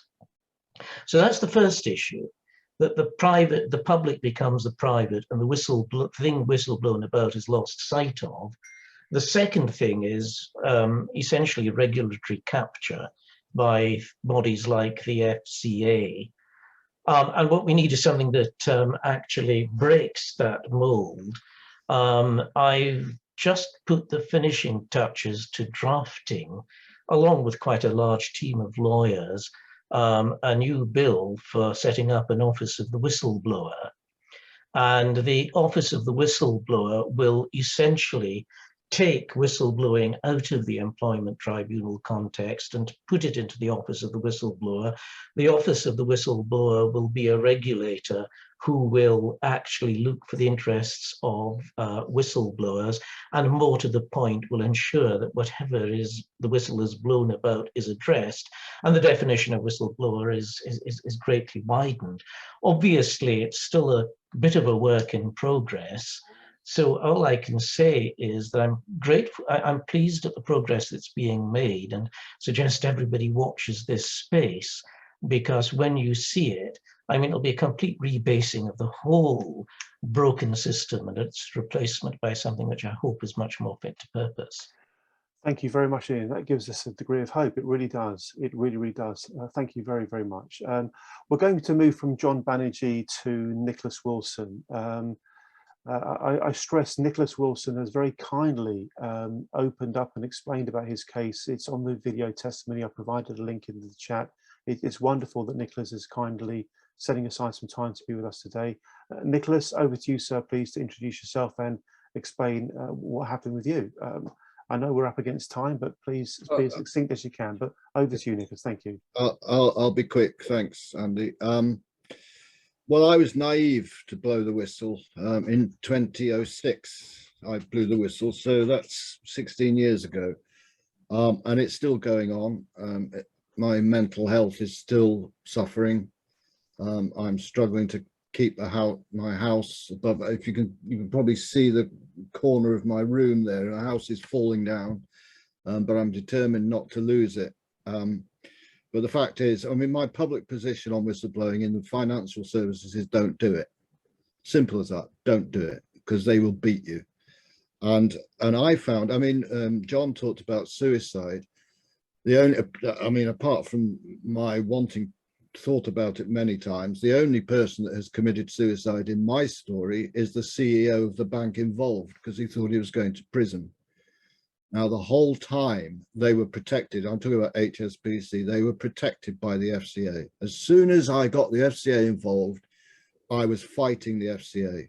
They gaslit me, they humiliated me, they lied to the Parliament, they lied to the press, they lied with HSBC's connivance, they colluded with each other, they checked my Twitter account with each other. I've got internal emails referring to my tweets. In 2014, Douglas Flint, who was then the chair of HSBC, gave a talk at the Chartered Institute of Securities and Investments in the afternoon about whistleblowers, saying how they should be rewarded and treasured. That morning, the Chartered Institute checked out my website. So they knew it was an incredibly sensitive area for Douglas Flint to be talking. I mean, at the moment, my whistleblowing really is still going on. At the moment, it's 200 million redress that they've paid. It's still going on. They're still paying money out. I'm hoping that there's going to be an FCA fine, but there's absolutely no guarantee of that. But the point is, and the reason I say don't do it, is because every single regulator and professional body is in cahoots with each other. The SRA are worse than the FCA, if you can imagine that. And the problem with that is they have a compensation fund. And what happened in my case was fraud. They would have to, because it was not a mistake within the solicitor's job, because it was fraud, they would have had to pay out from the compensation fund, because it wouldn't be covered by the solicitor's insurers. And it would have decimated their compensation fund. So they just denied blankly, even though it's been in all the press for years now that Restons and Waitmans, the two solicitors involved, were adding illegal charges to debts. The SRA had found no problem at all. And I have been fighting every single, even the police. One final thing I've mentioned before, and I still say again, I still think it is individuals who should be targeted, not corporations. But twice the City of London Police refused to investigate this fraud. The person in charge, there was the top, they are the police force to investigate city corruption. David Manley was the chief superintendent detective in charge of the fraud squad. He twice refused to investigate this, and then he left the police and went for a job at HSBC. It's the revolving doors, and it's the complicity of everybody at the top. I mean, I don't approve of the office of the whistleblower. I have an alternative, which I've put on my website, so I won't go about it now, but basically it involves having a register so that people can register their concerns before they blow the whistle, and then they're protected. And if there's any detriment, that would be a criminal offence, and the people who cause that detriment will go to prison. And it's the people involved. It's not corporations, it's people. It's Andrew Bailey, it's Toby Hall, it's the people that lie continuously to protect the banks that should be facing disciplinary action. That's it. I'm all worked up now. And Nicholas, thank you so much, Nicholas. Can you just get me straight on something? Am I right in believing that you've been central to over £200 million worth of compensation being paid out to victims of malpractice, malfeasance, misconduct, mis-selling and fraud by the banks? Yes. That is factually correct, isn't it? Yeah, that is definitely my understanding. Yeah, correct. Oh, that's why the guy, Adrian Hill was his name. That's why he committed suicide, because as soon as the FCA started investigating, he thought he'd go to prison because he knew how big it was. Yeah. But the FCA have minimised it. The whole time of their involvement, they've kept it as low as they possibly. They've refused to investigate. They've refused to look at my evidence. They've just failed. It's impossible for any independently minded, objective person listening to this to not come to the conclusion that there is something sick and rotten and corrupt with our system. And that's just looking at Nicholas's case, let alone John Banerjee's, let alone Paul Carrier's, let alone George Patelis's, and the many others. There is something shockingly wrong with the system. And Nicholas, if I may ask you one further question, sir, before we go straight to George. Am I right in, well, you tell me, how much compensation have you yourself earned so far or got so far from all of this? Not a penny. Not a penny. I took my employer's, Waitman's, we went to mediation and we settled my employment claim, but they specified and I specified that didn't involve any blood money for keeping my mouth shut. It was just, you know, basically I was unfairly dismissed. As soon as I blew the whistle, I reported them to the Law Society. They immediately sacked me. So, and I know that the limit that we were talking about tribunals, I know the limit is the cap doesn't exist for whistleblowing cases. So I knew that I had a really good case, and they suggested mediation, which I agreed to. And I got a settlement, reasonable settlement from Waitman's, but in terms of what I've blown the whistle on, I haven't received a penny compensation. Understood. Ladies and gents, I'm sure you'll all be very, very happy to join with me and showing our appreciation to Nicholas, not just for what he's spoken about this afternoon, but also for everything he's been doing for 16 years. 16 years. The system's wrong. The system's broken. I just want to say one final thing. Go for it. As Paul Dowling's still here, I've never worked, since I blew the whistle, I've never worked properly since, except for Lee Day, who gave me a job. That's right. That had to come to an end for reasons unconnected with me or them, but they were the only people that were prepared to give me a job. Well done, Nicholas. Well done, Lee Day. Thank you. Absolutely inspiring commentary. We're going to go straight to George Patelis. George, please do introduce yourself and as succinctly as you can. Give everybody a bit of a feel for what's happened to you as well. Thank you, George. Thank you very much. Thank you. You know, the similarities between all the speakers. I mean, there's so much with everyone that I can relate to, that I've gone through. But my story, which I'll sort of fly through, I was chief exec of a boutique finance company. We uncovered some fraud to about the tune of 20 million. Which I went to the FCA, the then FSA. This is back in January of 2011. You know, sort of carried out my duties, and they were from that point they were even pretty relaxed about it, despite me telling them there was a significant amount of money that was gone and that the business was insolvent. It wasn't a couple of months later, I received a letter asking me to go to a meeting in Canary Wharf and bring whatever evidence that I had to support my claims, which I did. At the meeting, which was about 4 or 5 hours, they then refused to take the evidence that they had asked me to bring. At a later date, a couple of weeks later, I sent a sort of a selection of the evidence, what I at the time considered to be the most important and or certainly the most damning evidence that I had on what was going on, which included admission letters from the guys that were stealing the money. These were 2 board members. It was financial reports from forensic accountants that I'd hired that said the business was insolvent on every test, and that the money was through this period was continued to be stolen. So that was kind of it. I didn't hear anything. There was no further contact with me and the FCA for a long time. And I sort of re-engaged with them towards the end of 2015. So, almost 3.5, 4 years later. And obviously the business, everything I told them that was going on and what was going to happen happened. But instead of it, which was around 20-25 million when I first notified them, it sort of ballooned to about 118 million in losses, and these losses were regular people who had invested in a fund that was supposed to be guaranteed and protected and used to invest in sort of low risk property development projects. The whole thing blew up. And around this time, there started to be a lot of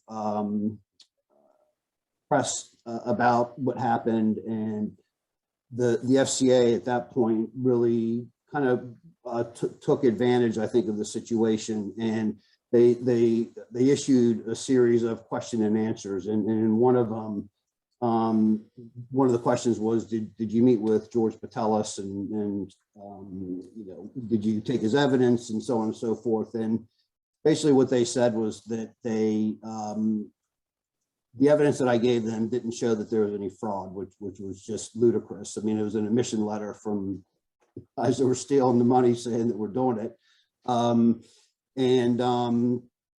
They also went even farther in a different part of the Q&A in a very random place, just said something about that I could have done more effectively. I could have gone to the police and they don't know whether I did. They didn't prevent me from doing that. Well, that was kind of what got me re-engaged, because they were the policy, the whistleblowing policy at the time was if they weren't the investigative authority, which they claimed that they weren't, they were required to tell me who I needed to meet with to take my concerns. They didn't do that. So that just sort of kicked off a long process over the past 7 years, and it's still ongoing, where they claimed, similar to what Paul has mentioned earlier, that I wasn't a whistleblower. That's why they didn't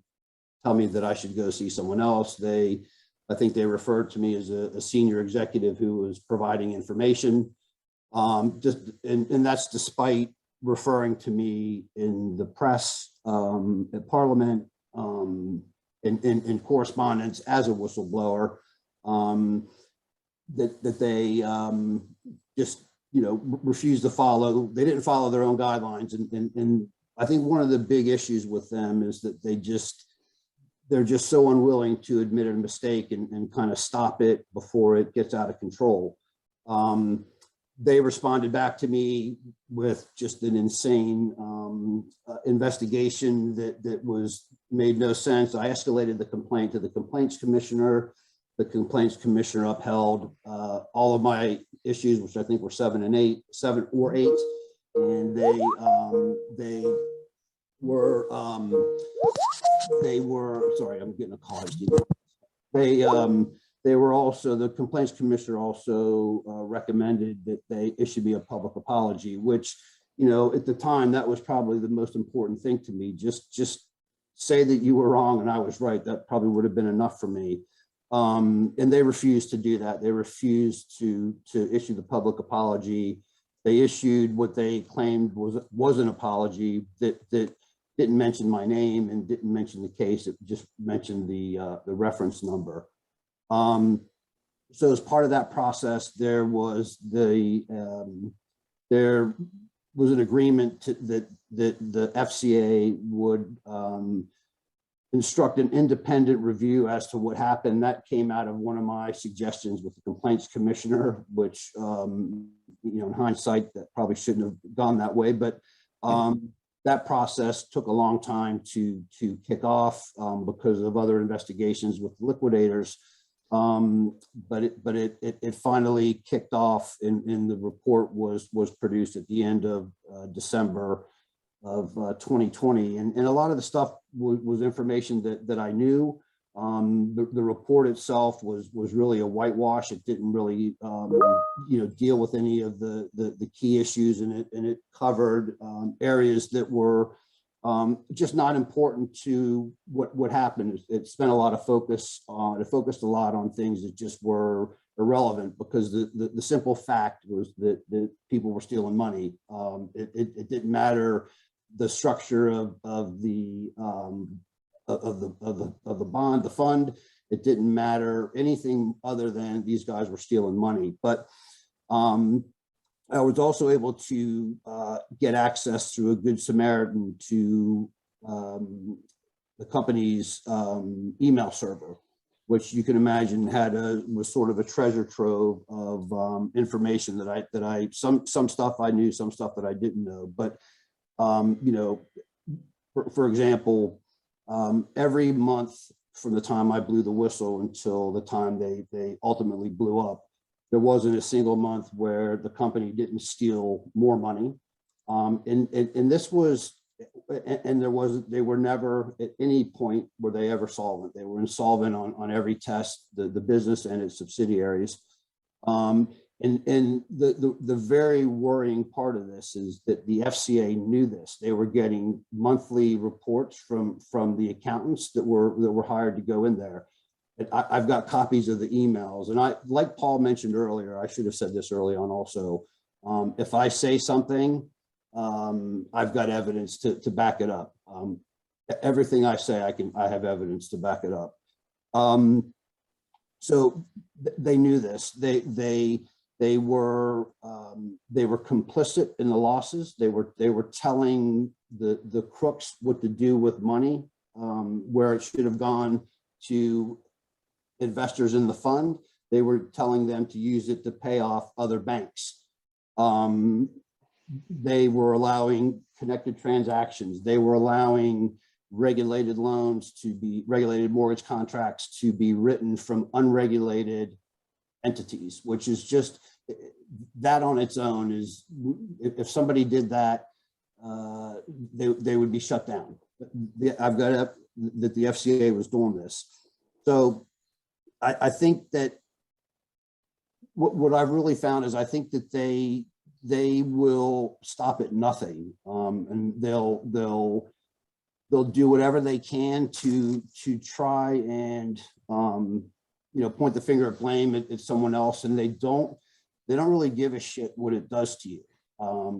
And that's sort of evident from all this stuff from Paul and John and Nicholas, and that's kind of how it is. I mean, they won't stop. And if you know, I've been successful in, you know, just proving beyond a shadow of a doubt that this is something that happened, and despite what you say, they'll just shift gears and they'll try another one that's also easily provable.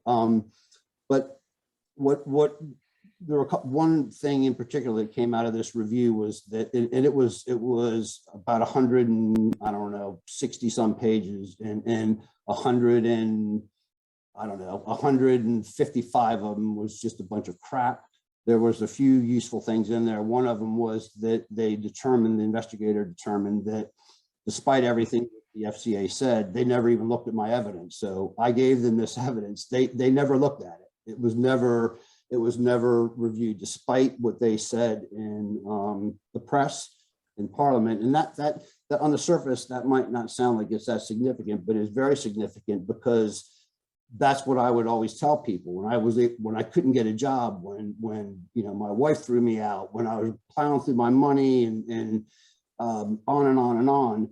Like, this is what I had, and I needed that validation that they had this stuff. So they never did that, which was kind of interesting. But I've also, through Freedom of Information Act request, had access to an internal document from the FCA discussing this. This goes back, sort of to 2016 or so. So 5 years or so after I went in there, that in this document, they acknowledged that they tipped off the criminals that I was the whistleblower. They told them it was me, and they told them what the allegations that I made were. I got a lot of death threats. People were, harassing my kids on social media, and I could never figure out how that happened. But this is only a couple months ago, or a few months ago, just before the holidays, that I found that out. They identified a massive conflict of interest that we all knew that they would never admit to, within the FCA and someone that worked at the business. I think it just went on and on, and that they, again, I don't think that they won't stop. They're as ruthless as any of these, horrible employers. In fact, they're probably even worse, because they don't answer to anybody. They just don't answer to anyone. I submitted a DSAR to the FCA, and sometime next week, it'll be a year, and I'm still waiting. I did a Freedom of Information Act request. It was very simple. It took them 6 months. So I don't think that, I don't think it just happens. I know it's deliberate. I think when I call or email, same with Paul and Nicholas and probably John, I think alarms go off, like, here's these guys again. But, I've met with Randall and Stewart, and then I've kind of told them I'm not going away, because, they've created issues for a lot of people. And what they've done, to me personally, you just can't, you can't do that. You can't get away with it when there's all this evidence that shows what they do. The final sort of interesting part, this sort of independent review that came out, and this probably sums up the regulators just not giving a shit about anything, and feeling that they can do whatever they want. A few months after this independent review was published, they hired the person that did the independent review as a senior legal advisor. He now works at the FCA. So look, I could go on. I could spend the next 2 days going through different things, but I think what kind of resonates with me as I continue to get more information, and I've said this a lot of times, is that this is like the gift that keeps giving. I mean, I'm finding out. I was talking to Mark yesterday. I submitted a DSAR to the SFO. When I got something back from them, there was something in there that I didn't know before, and it's useful. So I can't imagine what, when I eventually get this information from the FCA, what's going to be in there. But these things are just, constantly coming up, and look, I think they need to be held accountable. And I think forums like this and what we're trying to do with the APPG, with, hopefully that does something, and they have to at least account to someone. I think that's probably it, Andy. Thank you so much, George. Thank you so much. I really do urge everybody, please, to go to the link I put in the chat, watch Nicholas Wilson's testimony, watch George's testimony, hopefully Paul's if it gets in there, hopefully John's if it gets in there as well. We really should not tolerate what's happening. It is totally wrong. The good guys are getting persecuted and the bad guys are getting off with it. And the regulator's doing, well, what is the regulator doing? That's the question. I have a suggestion, folks. We're going to formally draw the session to a close in a moment, but if there may be some of you who want to carry on talking and chatting, I'm very happy to sort of lightly facilitate a bit of Q&A and discussion. So we'll keep the session on and we'll keep the recording going. So I stress we're going to keep the recording going. But can I at this point sort of formally bring the session to a close? I'm very grateful to all our speakers today: Andrew Pepper Parsons, Paul Dowling, Paul Carlier, John Banerjee, Nicholas Wilson and George Patelis for sharing what they shared today. In the case of those that have been whistleblowers themselves, I just can't begin to imagine the emotional walking on coals experience you must go through every time you think about these issues and talk about these issues. But by sharing them in the way that you have, it helps to motivate people like me and the others in the TTF to do what we can about it. So can we please show our appreciation to all of the speakers who've been with us today? Thank you very much indeed. Well done, guys. Well done, all of you. So Paul Carley's got his hand up, so we'll go to Paul for the first bit of kind of lightly facilitated Q&A. We'll keep the session open for another 10-15 minutes. Frankly, we'll keep it open for as long as there's energy to keep it open for. Let's try all to be succinct so we can get around as many people as possible. Paul Carlier, thank you very much. I think what comes across, you know, in all the cases is that, and I've raised this before, you know, the FCA's response to anything is determined by their level of exposure, you know, from it. I mean, I discovered in 2015, the FCA initially in 2015 were very receptive to me and the disclosures I made. However, a decision by the US authorities in May 2015 that deemed certain practices criminal, I didn't realise at the time, but would later find out in my tribunal that implicated the FCA because the practices were identical to those that were in the Lloyd's pricing policy that I'd blown and the whistle about and made disclosures about. Those practices had been deemed criminal in the US in May 2015, and Barclays were fined $2.5 billion for those and other fines. So the FCA then found itself in a position where it's like, oh shit, we've approved that Lloyd's policy that Carlier's blown the whistle about. Game over. And it is literally from that moment on. And I think one thing that George said as well, I mean, I've got the evidence to show that, like, literally smoking gun evidence, this like equivalent to CCTV, DNA all rolled into one that I sent in July 15 that basically would have like proved everything that I was saying, was never looked at by the FCA in 2015. And I've got the evidence to prove it. And last year they tried to claim that they did look at it. And it's just astonishing that they would even attempt to, because I've got the evidence to prove it. And I think this is what disturbs me most. My case is 8 years ago, but the same shit is happening now. That's what disturbs me most. But I do think that with John's case, John and I had the same judge at the employment tribunal. And, you know, so, but John made his disclosures consistent with the case law that was there. So, and this is really important, like there is unlimited compensation potential, but you have to prove two things. First of all, you have to establish that you're, as Ian Mitchell pointed out earlier, you have to, the first bar is, did you make protected disclosures in the first instance? And the second one is, were those disclosures the reason for your dismissal? Well, the problem is everyone fails at the first bar because the whistleblower policies tell you how to blow the whistle in a way that means you're not going to be classified by the tribunal as a whistleblower, and therefore you don't have the protection. And like John and mine's case is that I didn't have the benefit of the case law.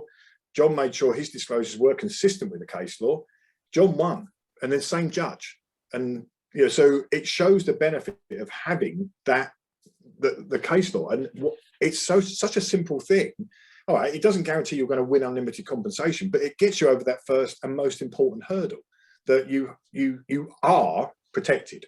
And if they'd have just listened in 2016, and I still to this day don't know why the FCA Protect and the Treasury Select Committee, I raised it, you know, they've got to make sure the policies are consistent with the case law. And there's still not. I've got a copy of the Lloyd's latest whistleblower policy, and it's still not consistent with case law. It's astonishing. But, and you know, and I am going to say, I mean, I know Andrew's not here any longer, but Protect are funded by the banks. Lloyd's are one of their big clients, and I actually applied to go on. They were running a symposium or education thing a couple of years ago, and I said, okay, I'd like to go. No, clients only, i.e. the bank. So unless you were a bank, like employees couldn't go on it, experts and myself couldn't go on it, nobody. It was a closed shop just for the clients, which makes no sense. Like, fine, the firms need to establish proper protocols, but it's got to be, employees need to understand what the risks are and what the illusions are. And my piece that I produced, I know that at least 20 different people now have used the guidance in that, looked at the case law, and have, none of them have suffered a detriment, and several have gone on to win substantial compensation. One former colleague of mine, a female colleague, won, well, they set the bank settled with her for a substantial sum for sexual discrimination case. Just following that simple process, being aware of that case law, making sure you know where you stand, and making sure that you're protected from the get-go. Thank you, Paul. I'll pass over. Sorry, I've gone on. Thank you very much, Paul. Thank you. Okay, does anybody have anything else that they would like to share? Otherwise, we'll start bringing the session to a full close. Let's do that then. Thank you all very, very much indeed for your time and attention and your input today, particularly, of course, our speakers, particularly those who've been through the frankly traumatic experience of being a whistleblower. There's got to come a point where we reach if you like, a critical mass or a tipping point where, frankly, the FCA is exposed for being not fit for purpose. And if or when that day comes, I expect there to be a radical shake-up of what's going on, because the way it is at the moment is just completely and utterly indefensible. It really is. Thank you all. Thank you very, very much. Have a good rest of your day, folks. Thank you very much indeed. See you later. Bye-bye. Bye-bye.